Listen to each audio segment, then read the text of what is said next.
Check nga natin kung pumasok na ba yung ating kinita sa Live Good.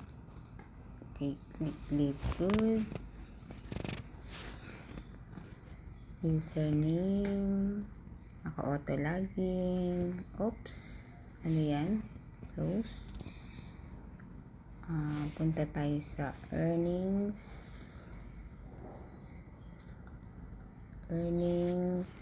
Uy, ayun siya. Oh.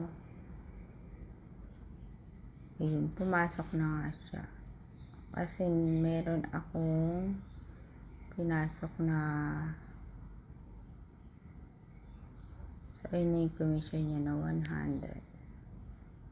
Apat yung naka last week ko. Apat siya.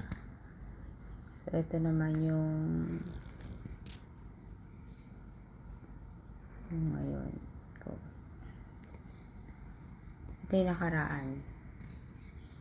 O diba ang galing?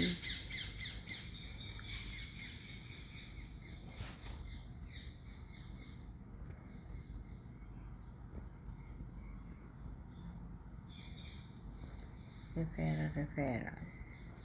Yan.